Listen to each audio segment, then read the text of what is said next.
सम्राट अजूनपर्यंत घरी परतलाच नव्हता. सगळ्यांच्या आयुष्यात वादळ आणून रघुवीर मात्र शांतपणे आपल्या खोलीत बसला होता. त्याच्या चेहऱ्यावर गर्व स्पष्ट दिसत होता आणि ओठांवर विजयाची स्मित रेषा पसरली होती. कारण त्याला जे हवं होतं ते त्याने करून दाखवलं होतं. इकडे जो माणूस सुहाणीचा पाठलाग करत होता त्याची नशा आता उतरली होती. तो उठतो आणि स्वतःला रस्त्यावर पडलेलं पाहतो. एकदम त्याला सुहाणीची आठवण येते. तो घाबरून उठत म्हणतो, "ती मुलगी कुठे गेली असेल?" असं म्हणत तो थोडं पुढे जातो, तर त्याला रस्त्याच्या कडेला तुटलेली सँडल आणि बांगड्या पडलेल्या दिसतात. हे हे तर त्या मुलीचंच आहे, म्हणजे ती आसपासच असेल. असं म्हणत तो इकडे तिकडे नजर फिरवतो, तर त्याला एका झाडावर सुहाणीचा दुपट्टा अडकलेला दिसतो. म्हणजे पळता पळता ती खाली दरीत पडली वाटतं. आत्ताच साहेबांना फोन करून सांगतो. असं म्हणत त्याने लगेच रघुवीरजींना फोन केला. रघुवीरही त्याच्याच फोनची वाट पाहत होते. पहिल्याच रिंगमध्ये ते फोन उचलत म्हणाले, काम झालं?" "जी मालक, काम झालं. ती मुलगी मेली. तिचं प्रेत खाली दरीत पडलं आहे. आतापर्यंत तर जंगली जनावरांनी तिचं शरीर खाल्लंही असेल." "शाब्बास, तुला तुझा बक्षीस मिळेल." इतकं बोलून रघुवीर फोन कट करतात. फक्त हेच ऐकण्यासाठी माझे कान तरसले होते. आता मी पुन्हा सम्राटचं लग्न माझ्या पसंतीच्या मुलीशी करणार, आपल्यासारख्या श्रीमंत घराण्यात. असं म्हणत ते दुसऱ्या कुणाला तरी फोन करतात. इकडे भुकेली तहानलेली सुहानी अनवाणी पायांनी रस्त्यावर बेभानपणे चालत होती. आसपासचे लोक फक्त तिच्याकडे पाहत होते, पण कुणीही मदतीचा हात पुढे करत नव्हतं. सुहाणीची अवस्था खूप खराब झाली होती. त्यात भर म्हणजे कडक ऊन. गळ्यावर आलेला घाम पुसण्यासाठी जसं ती गळ्यावर हात नेते, तसं तिला जाणवतं तिच्या गळ्यात मंगळसूत्र नाहीये. माझं माझं मंगळसूत्र कुठे गेलं? माझ्याकडून कसं हरवलं? ती एकदम बेचैन होत म्हणाली. डोळ्यात पुन्हा पाणी आलं. तेवढ्यात तिला आठवतं, कुठे त्या मुलाच्या गाडीत तर पडलं नसेल ना? त्याच मुलाच्या, ज्याने नकळत माझा जीव वाचवला, माझी मदत केली. तिला त्याचं नाव सुद्धा माहीत नव्हतं. हो, नक्की त्याच्याच गाडीत पडलं असणार. असं म्हणत ती पुन्हा प्रशांतच्या घराकडे निघते. इकडे प्रशांत ऑफिसला जाण्यासाठी तयार झाला होता. त्याचा मूड अजूनही खराब होता. आज त्याला खूप मोठी डील फायनल करायची होती. छान तयार होऊन तो खाली येतो. "सर, नाश्ता?" नोकराचं वाक्य पूर्ण होण्याआधीच प्रशांत गाडीत बसून निघूनही जातो. जशी प्रशांतची गाडी बंगल्याबाहेर पडली, त्याच वेळी धापा टाकत सुहाणी तिथे पोहोचली. पण तोपर्यंत प्रशांत निघून गेला होता. ती आत जाणार इतक्यात गेटवरचा गार्ड तिला थांबवत म्हणतो, "अरे अरे, आत कुठे चाललीस?" सुहाणी रडत म्हणाली, "मला तुमच्या साहेबांना भेटायचं आहे. प्लीज मला आत जाऊ द्या. मी हात जोडते काका." गार्ड म्हणाला, "बेटा, साहेब तर निघून गेलेत. आता कधी परत येतील काही सांगता येत नाही." सुहाणी विनवणी करत म्हणाली, "ते येईपर्यंत मी आत बसून त्यांची वाट पाहू का? प्लीज नाही म्हणू नका काका." त्या माणसाला सुहाणीची दया येते. जरी त्याला माहित होतं की असं केल्यावर प्रशांत त्याला चांगलं सुनावणार आहे, तरी स्वतःची पर्वा न करता तो सुहाणीला आत जाऊ देतो. सुहाणी आत जाते आणि गार्डन जवळ एका कोपऱ्यात बसून प्रशांतची वाट पाहू लागते. दुसरीकडे सुहाणीच्या मृत्यूची बातमी ऐकून रघुवीर आनंदाने फुलून गेले होते. पुढच्या क्षणी ते कुणाला तरी फोन करतात. समोरून आवाज येतो, "अरे रघुवीरजी, धन्यवाद. शेवटी तुम्हाला आमची आठवण आलीच. आम्ही तर आशाच सोडली होती." "काय बोलताय सूर्यकांतजी? तुम्हाला कोणी विसरू शकतं का? शेवटी आपण लवकरच नातेवाईक होणार आहोत." "म्हणजे?" "मी माझा मोठा नातू सम्राटसाठी तुमची नात निकिताला मागणी घालत आहे." "वाजी वा, तुम्ही तर माझ्या मनातलीच गोष्ट बोललात. माझी तर कित्येक दिवसापासून हीच इच्छा होती. आणि या लग्नामुळे आपल्या बिझनेसला खूप फायदाही होईल." सूर्यकांतही आनंदाने त्यांना साथ देत म्हणाला. रघुवीर म्हणाले, "मग ठरलं तर भेटून सगळं ठरवूया. सांगा, कधी येताय तुम्ही सगळे?" "ते सगळं ठीक आहे रघुवीरजी, पण आधी सम्राटला तरी विचारून घ्या." रघुवीरजींनी त्यांचं बोलणं मध्येच तोडत म्हटलं, "तो माझा नातू आहे सूर्यकांतजी. मी जे एकदा सांगितलं ते त्याने माझा हुकूम समजून मान्य केलं. माझ्या निर्णयाविरुद्ध जाण्याचा तो विचार सुद्धा करू शकत नाही. तुम्ही या, आपण लग्नाची तारीख ठरवू." ते ऐकून सूर्यकांतजी आनंदाने म्हणाले, "खूप छान. मी आजच माझ्या कुटुंबासोबत चर्चा करून तुम्हाला सांगतो की आम्ही कधी येणार आहोत." त्यानंतर दोघांनीही फोन ठेवला. फोन ठेवल्यानंतर रघुवीर उठून खिडकीजवळ गेले आणि सिगार ओठात दाबून उभे राहिले. एकदा सम्राटचं लग्न निकिता सोबत झालं की मग विराटचंही लग्न एखाद्या मोठ्या घराण्यात करीन. आता कोणतीही सामान्य मुलगी माझ्या घरची सून बनू शकत नाही, ते मनातच म्हणाले. अजूनही सम्राट परत आला नव्हता. तो कुठे गेला होता, का गेला होता, कोणालाच काही माहीत नव्हतं. पूर्ण दिवस तो घरी परतलाच नव्हता. आणि इथे इंदोरमध्ये सुहाणी दिवसभर प्रशांतच्या घराबाहेर बसून त्याची वाट पाहत होती. दिवसभर तिने काही खाल्लं नव्हतं. खाणं तर दूरच, तिने पाणी सुद्धा पिलं नव्हतं. घराच्या आतून नोकर तिच्याकडेच पाहत होते आणि आपापसात बोलत होते. अरे बिचारी, सकाळपासून बाहेर उपाशी बसली आहे आणि आपली इतकीही हिंमत नाही की तिला थोडं खायला द्यावं, नाहीतर सर आपल्याला नोकरीतून काढून टाकतील. काय मजबुरी आहे यार. सगळे आपापसात बोलत होते. तेवढ्यात अचानक हवामान खराब झालं आणि जोरदार पाऊस सुरू झाला. सुहाणी तिथेच पावसात भिजत राहिली. ती करू तरी काय शकत होती. बराच वेळ ती पावसात भिजत राहिली. थंडीने तिचं शरीर थरथर कापत होतं. घरातील नोकरांना तिची अवस्था पाहवत नव्हती. त्यांच्यापैकी एक म्हणाला, बस खूप झालं, बिचारीची तब्येत खराब होत आहे. मी सरांना फोन करतो, मग त्यांनी मला नोकरीवरून काढलं तरी चालेल. इतकं बोलून त्याने प्रशांतला फोन लावला. त्यावेळी प्रशांत एका खूप महत्वाच्या मीटिंगमध्ये होता. घरचा नंबर पाहून त्याने फोन कट केला. त्या नोकराने पुन्हा फोन केला. सतत घरून फोन येताना पाहून प्रशांतचा राग 7व्या आसमानावर पोहोचला. एक्सक्यूज मी, असं म्हणत तो बाजूला गेला आणि फोन उचलत चिडून म्हणाला, अशी कोणती आफत आली आहे की सारखे सारखे फोन करत आहात?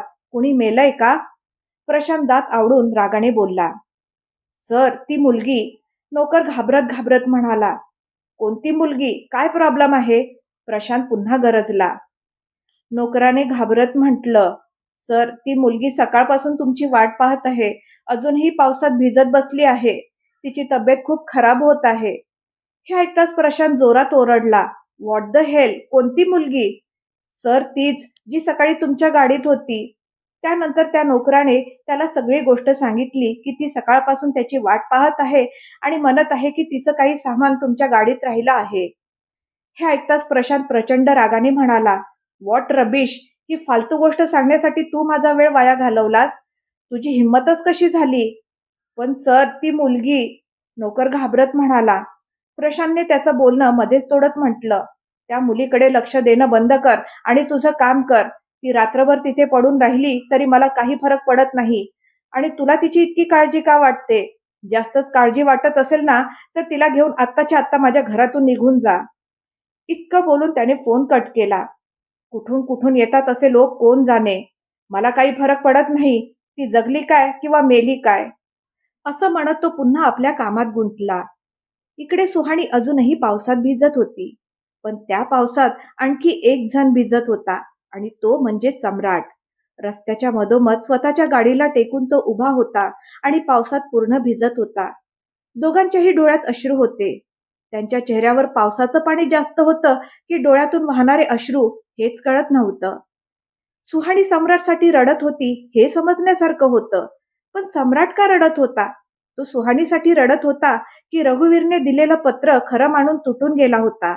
तो पुन्हा एकदा कोसळणार होता का? की सुहाणीचं प्रेम पुन्हा कमकुवत पडणार होतं? हे तर फक्त सम्राटलाच माहीत होतं. इकडे सूर्यवंशी हाऊसमध्ये सगळे सम्राटसाठी काळजीत पडले होते. तो सकाळपासून घरी का आला नाही आणि फोनही का उचलत नाही, हे कुणालाच कळत नव्हतं. आराधनाजींची तर रडून रडून वाईट अवस्था झाली होती. कुणाची नजर लागली माझ्या हसत्या खेळत्या घराला? कुठे गेला माझा सम्राट? त्या रडत म्हणत होत्या. कणिका सुद्धा मनोमन खूप घाबरली होती. अनुजा गेल्यानंतर सम्राटची काय अवस्था झाली होती हे तिने स्वतः पाहिलं होतं. त्यामुळे आता पुन्हा त्याचं काही बिघडू नये हीच भीती सगळ्यांना सतावत होती. विराट अजूनही याच गोष्टीत अडकला होता की सुहाणी असं कसं करू शकते.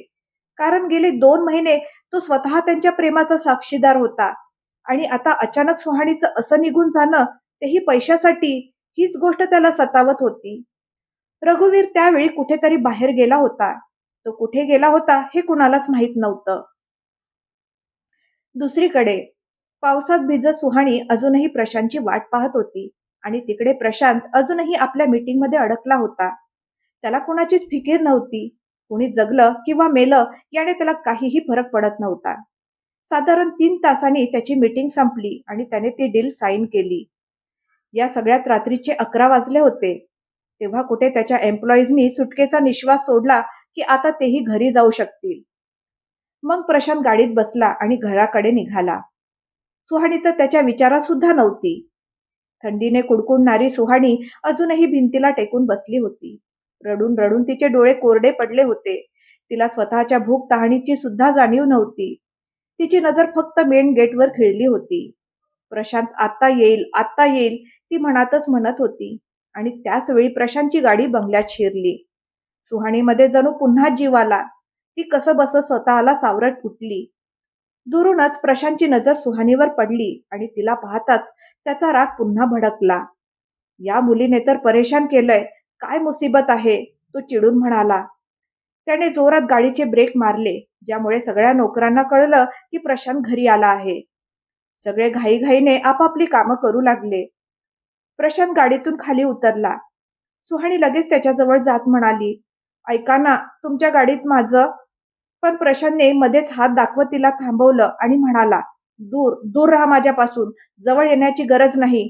आणि काय नाटक लावलंय तुम्ही? माझं घर काय धर्मशाळा वाटली का? तोंड वर करून कधीही येता, इथे दान धर्म केले जात नाही. प्रशांत खूप रागाने बोलत होता. सुहाणीमध्ये त्याच्याशी वाद घालण्याची ताकद नव्हती. प्रशांत जितक्या रागाने बोलत होता तितक्याच शांतपणे सुहाणी म्हणाली, हे बघा, मलाही तुमच्या घरी येण्याची काही हौस नाही. नकळत का होईना तुम्ही माझा जीव वाचवला, माझी मदत केली. हा उपकार मी आयुष्यभर विसरणार नाही. फक्त एक उपकार अजून करा. माझं मंगळसूत्र तुमच्या गाडीच्या डिक्कीत पडलं आहे. प्लीज मला ते देऊन टाका. बकवास बंद करा तुमची. तुमच्यासारख्या मुलींना मी चांगलंच ओळखतो. कुठल्या ना कुठल्या बहाण्याने माझ्या घरात घुसण्याचा प्रयत्न करत आहात तुम्ही. तुमचं काहीही सामान माझ्या गाडीत नाहीये. निघा इथून आणि पुन्हा तुमचं तोंड दाखवू नका. नाहीतर नाहीतर काय काय कराल तुम्ही? मागून एका महिलेचा आवाज आला. प्रशांत मागे वळून पाहतो. आजी, तुम्ही तुम्ही कधी आलात? तो पुढे जात त्या महिलेपाशी जाऊन उभा राहिला. त्यांचं नाव शकुंतला होतं. त्या नुकत्याच अमेरिकेतून घरी परतल्या होत्या. शकुंतलाजी म्हणाल्या, विषय बदलू नकोस प्रशांत. कुठल्याही मुलीशी बोलायची ही कोणती पद्धत आहे तुझी? आम्ही तुला हे शिकवलं आहे का? त्या रागाने बोलत होत्या. प्रशांत सुहानीकडे पाहत म्हणाला, तुम्ही या लोकांना ओळखत नाही आजी. आधी कुठून तरी माझ्या गाडीत येऊन बसली आणि आता म्हणते की तिचं काही सामान गाडीत राहिलं आहे. मला सगळं समजते. हे सगळं फक्त पैसे उकळण्याचे बहाणे आहेत यांचे. शकुंतलाजी सुहानीकडे पाहू लागल्या. त्यावर सुहानी पटकन म्हणाली, नाही नाही, मला कुठलेही पैसे नको आहेत. माझं मंगळसूत्र यांच्या गाडीत पडलं आहे. मला फक्त तेच हवं आहे. प्लीज माझं मंगळसूत्र मला द्या. हे बोलताना तिचा गळा दाटून आला. पण प्रशांत तर दगडासारखा होता. त्याच्यावर कुठल्याही गोष्टीचा परिणाम होत नव्हता, ना त्याला कुणाची दया येत होती. ए मुली, बकवास बंद कर. वाटतंय तू अशी ऐकणार नाहीस. असं म्हणत त्याने आपलं पाकिट काढलं आणि त्यातले सगळे पैसे सुहाणीच्या हातात ठेवत म्हणाला, हे घे आणि निघ इथून. कुठून कुठून येतात असे गावंढळ लोक. तो अजून बोलणार इतक्या सुहाणीने ते पैसे पुन्हा त्याच्या हातात ठेवले आणि रागाने म्हणाली, गावंढळ मी नाही, गावंढळ तुम्ही आहात. सतत दुसऱ्यांना कमी लेखत फिरता. स्वतःला काय समजता तुम्ही? कसला एवढा गर्व आहे तुम्हाला? कसलीही अकड घेऊन फिरता. मोठे माणूस असाल तर तुमच्या घरात असाल. कुणासाठी काही चांगलं काम तर करत नाही आणि सतत प्रत्येकाला तुमची ही सो कॉल्ड अकड दाखवत फिरता. सुहाणीने त्याला त्याच्याच भाषेत उत्तर दिलं. सगळे नोकर डोळे विस्फारून सुहानीकडे पाहत होते, अगदी शकुंतला देवी सुद्धा. आणि प्रशांत, तो तर रागाने सुहानीकडे पाहत होता. You idiot. पण त्याच्या बोलण्याआधीच सुहाणीने त्याच्या हातातून गाडीची चावी हिसकावली आणि पटकन डिक्की उघडून आपलं मंगळसूत्र शोधू लागली. हे सगळे इतक्या पटकन घडलं की प्रशांतला काही समजलंच नाही. दुसरीकडे रघुवीरजी घरी परत आले होते. त्यांना पाहताच आराधनाजी त्यांच्या जवळ जात रडत म्हणाल्या, बघा ना बाबा, सम्राट अजूनपर्यंत घरी आलेला नाही. सकाळपासून गायब आहे. फोन सुद्धा उचलत नाहीये. माझं मन खूप घाबरते. कुठे त्याने काही. त्या अजून बोलणार इतक्यात सम्राट घरात आला. आराधनाजींची नजर त्याच्यावर पडताच त्या धावत त्याच्या जवळ गेल्या आणि त्याचे खांदे पकडत म्हणाल्या, "कुठे गेला होता सम्राट? असं कुणी करतं का? इथे तुझ्या आईचा जीव जात होता." त्या खूप रडत होत्या, पण सम्राट काहीच बोलला नाही. तो एखाद्या पुतळ्यासारखा तसाच उभा राहिला. त्याच्या चेहऱ्यावर कोणतेच भाव नव्हते. कनिका एकटक त्याच्याकडे पाहत होती. तिच्या लक्षात येत होतं की तो किती वेदनेत आहे. त्याचे डोळे लाल आणि सुजलेले होते, जे सांगत होते की तो किती रडला होता, किती तुटला होता. सम्राट काहीच न बोलता सरळ आपल्या खोलीत निघून गेला. आराधनाजी त्याला आवाज देत राहिल्या, पण त्याने मागे वळूनही पाहिलं नाही. ते पाहून रघुवीरजी म्हणाले, "त्याला थोडा वेळ एकटं राहू दे सुनबाई. त्याच्यासोबत इतका मोठा विश्वासघात झाला आहे. सावरण्यासाठी वेळ लागणारच ना. चला, सगळे आपापल्या कामाला लागा." पण सगळेजण अजूनही तिथेच उभे होते. ते पाहून रघुवीरजी सगळ्यांवर ओरडत म्हणाले, "ऐकू आलं नाही का? आम्ही सांगितलं ना, जा इथून." त्यांचा राग पाहून सगळे तिथून निघून गेले. रघुवीरजी मनातच खुश होत म्हणाले, "आता उद्या सकाळी माझी पुढची चाल खेळेन." हे विचार करत मग तेही आपल्या खोलीत निघून गेले. इकडे सुहाणीच्या वागण्यामुळे प्रशांतचा राग प्रचंड वाढला होता. तो फणफणत तिच्या जवळ आला आणि तिच्यावर ओरडत म्हणाला, "हाऊ डेअर यू! माझ्या गाडीला हात लावायची तुझी हिंमत कशी झाली? माझ्या हातातून चाबी हिसकावलीस, याचा परिणाम काय होईल हे तुला माहीत नाही." प्रशांत रागाने अक्षरशः आग ओकत होता, पण सुहाणीला त्याच्या बोलण्याचा रत्तीभरही फरक पडला नाही. ती तर फक्त आपल्या सम्राटची निशाणी शोधण्यात गुंतली होती, जी तिला अजूनही सापडत नव्हती. तिच्या चेहऱ्यावर बेचैनी स्पष्ट दिसत होती. ती किती घाबरली होती हे तिच्या डोळ्यातून वाहणारे अश्रू सांगत होते. ती स्वतःशीच पुटपुटली, "कुठे गेलं? इथेही नाही मिळालं तर मी कुठे शोधू? मी इतकी निष्काळजी कशी झाले? मी सम्राटची निशाणी कशी हरवली?" ती सतत रडत होती आणि स्वतःशीच बोलत होती. प्रशांत हे सगळं पाहून हैराण झाला होता. या मुलीला माझ्या बोलण्याचा काहीच फरक पडत नाहीये. अशी कोणती गोष्ट आहे ज्याच्यासाठी ती इतका ड्रामा करत आहे? तो मनातच विचार करू लागला. पण शकुंतला जी सुहाणीचे अश्रू पाहूनच समजून गेल्या होत्या की ती खरं बोलत आहे, त्या लगेच तिच्या जवळ गेल्या आणि तिच्या खांद्यावर हात ठेवत म्हणाल्या, "काय झालं? नाही मिळालं का?" सुहाणीने अश्रू भरल्या नजरेने त्यांच्याकडे पाहत फक्त नाही म्हणून मान हलवली, कारण तिचा आवाज तिला साथ देत नव्हता. "ओ कम ऑन आजी, काही असेल तरच मिळेल ना. मी आधीच सांगितलं होतं ही खोटं बोलते." प्रशांत चिडून म्हणाला. शकुंतलाजींनी त्याच्या बोलण्याकडे दुर्लक्ष करत सुहाणीला शांतपणे म्हटलं, "तू नीट बघ, इथेच असेल, शांतपणे शोध." हे पाहून प्रशांत अजूनच चिडला. तेवढ्या सुहाणीला एका कोपऱ्यात तिचं मंगळसूत्र दिसलं. ते कुठल्या तरी वस्तूमध्ये अडकलं होतं. "मिळालं, मिळालं!" ती आनंदाने ओरडली. तिने खूप काळजीपूर्वक आपलं मंगळसूत्र तिथून काढलं. प्रशांत हळू आवाजात पुटपुटला, "थँक गॉड, सुटका झाली." सुहाणीने जसं मंगळसूत्र हातात घेतलं तसं तिचं मन भरून आलं. सम्राटच्या आठवणी पुन्हा तिच्या मनात दाटून आल्या. सम्राट सोबत घालवलेले प्रेमाचे क्षण तिच्या डोळ्यासमोर फिरू लागले आणि पुढच्या क्षणी तिला रघुवीरने केलेलं सगळं आठवलं. त्याने तिचं प्रेम, तिचा सम्राट, तिचं आयुष्य तिच्यापासून हिरावून घेतलं होतं. हे आठवताच सुहाणीने मंगळसूत्र आपल्या छातीशी घट्ट धरलं आणि ढसाढसा रडू लागली. प्रशांतला अशा गोष्टींची प्रचंड चीड होती, कारण त्याच्या स्वतःच्या आत कोणत्याच भावना नव्हत्या. ना जिव्हाळा, ना प्रेम, ना संवेदना. त्यामुळे दुसऱ्यांच्या भावना सुद्धा त्याला कधी समजत नव्हत्या. सुहाणीला रडताना पाहून तो अजूनच चिडला आणि तिरस्काराने म्हणाला, "काळे मनीस तर आहेत, त्यासाठी एवढा ड्रामा करत होतीस? डिस्कस्टिंग." "प्रशांत!" शकुंतलाजी त्याला रागाने ओरडल्या. त्यांचं बोलणं ऐकून सुहाणीने त्याच्याकडे पाहिलं आणि आपलं मंगळसूत्र घालत शांत पण ठाम आवाजात म्हणाली, "तुमच्यासाठी हे काळे मणी असतील, पण माझ्यासाठी हेच माझं सगळं काही आहे. हेच माझं आयुष्य आहे, जे तुम्ही कधीच समजू शकणार नाही." प्रशांत उपहासाने हसत म्हणाला, "मग कुठे आहे तुझं सगळं काही? कुठे आहे तुझं आयुष्य? एका स्टुपिड मंगळसूत्रासाठी तू इथे सकाळपासून पडून आहेस, पावसात भिजत आहेस. पण कोणासाठी? कुठे आहे तुझा तो सो कॉल्ड नवरा, ज्याला तुझी जराही काळजी नाही? ज्याला हेही माहित नाही की त्याची बायको कुठे आहे? अशा घटिया माणसासाठी तो आपलं बोलणं पूर्ण करणार इतक्यात चटाक एक जोरदार थापड त्याच्या गालावर बसली. ती थापड सुहाणीने मारली होती. हे पाहून सगळ्यांचे डोळे विस्फारले. सगळे नोकर एकमेकांकडे पाहू लागले आणि प्रशांतचं तर विचारायलाच नको. कुणी त्याला हात लावलेला सुद्धा सहन होत नव्हतं आणि इथे तर सुहाणीने त्याला थापड मारली होती. त्याच्या हाताच्या आपोआप मुठी आवळल्या गेल्या. डोळ्यात रागाचे अंगारे उतरले.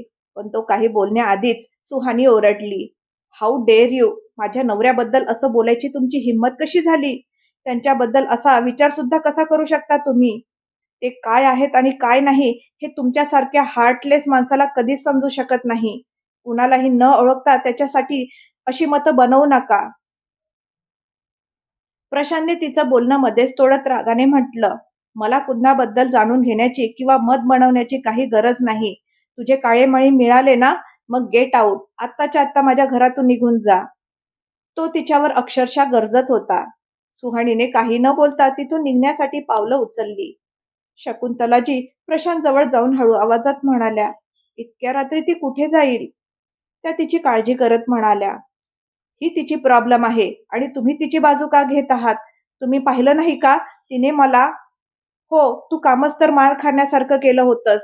आता तू तिच्या नवऱ्याबद्दल उलट-सुलट बोलणार तर तीही गप्प बसणार नव्हती ना. कुणाचं तोंड चालतं तर कुणाचा हात चालतो. आपल्या आजीचं बोलणं ऐकून प्रशांतचा पारा अजूनच चढला. त्याची नजर मागे उभ्या असलेल्या नोकरांवर गेली, जे इतका वेळ तिथेच उभे होते. प्रशांतने रागाने आपल्या जळजळीत नजरा सगळ्यांवर फिरवल्या आणि तेवढं सगळ्यांना तिथून पळवून लावण्यासाठी पुरेसं होतं. सगळे तिथून निघून गेले आणि लगेच आपापल्या कामाला लागले. प्रशांतने पाहिलं की सुहाणी तिथून निघून गेली होती.